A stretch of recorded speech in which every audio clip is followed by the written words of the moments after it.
Rəhman və Rəhim olan Allahın adıyla salam əziz müsəlmanlar, xoş gördük sizi. Allah bu ayda tutduğunuz orucları, etdiyiniz ibadətləri qəbul etsin inşallah.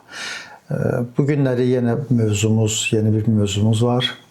Quran-ı Kərimdən, Quran-ı Kərimin Bəqərə surəsinin 195-ci ayəsindən inşallah danışacaq. Bəqərə surəsinin 195-ci ayəsində mütəalli olan Allah buyurur: yaxşılıq eləyin, həqiqətən Allah yaxşılıq edənləri sevir. Biz oturub fikirləşsək bu ayənin barəsində, bir balaca, az da olsa fikirləşsək, görərik ki, nə gözəl bir ayədir. Allah hansı insanları sevdiyini, nə cür, hansı tipdə olan insanları sevdiyini bizlərə özü başa salır. Amma biz bəzi vaxtlarda görsən ki, kədərlənirik.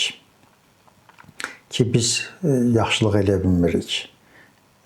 O böyük yaxşı işlər ki var, biz onları görə bilmirik. Bizim buna gücümüz çatmır. Kədərlənməyə dəyməz. Çünki Allah Teala insanlardan onların bütün yaxşı əməllərini qəbul edir. Və bütün yaxşı əməllər əgər sidq niyyətlə olsa, doğru olan niyyətlə olsa, təmiz, xalis olan niyyətlə olsa, Allah kiçik də olsa, böyük də olsa onun əməlini ondan qəbul edər.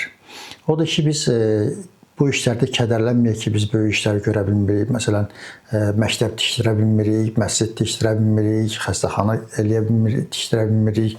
Bu kimi böyük işləri görüb biz savab qazana bilmirik, yaxşılıq edə bilmirik. Buna qətiyyən kədərlənmək lazım deyil. Əksinə, xırda bir gülüş, baxırsan ki, bu özü bir yaxşılıqdır. Xırda bir gülümsəmə kiməsə gözünə bir yaxşılıqdır, bir mərhəmətdir, bir kimsə sizin başına əl çəkmək, mərhəmət göstərmək, şəfqət göstərmək, bu özü bir yaxşılıqdır. Və yaxud da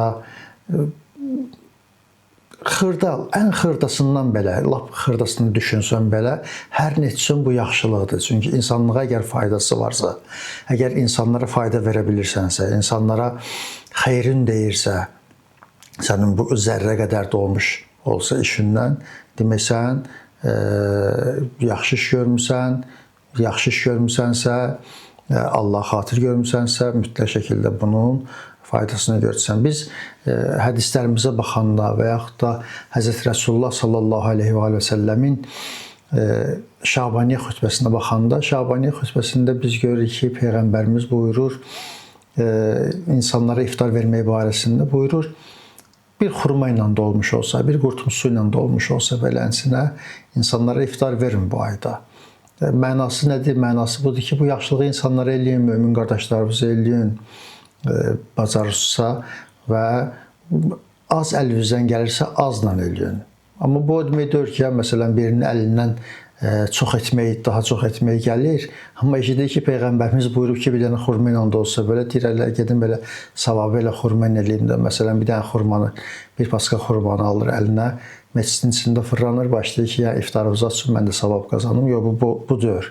Sənin gücün budur, sənin çapın budur. Əgər sənin gücün, sənin çapın budursa, Allah bundan artığını sənə veribsə, o cür etmək də insanlara və insanlığa yaraşmaz. Digər işləri sən görməlisən. Çünki Allah sən...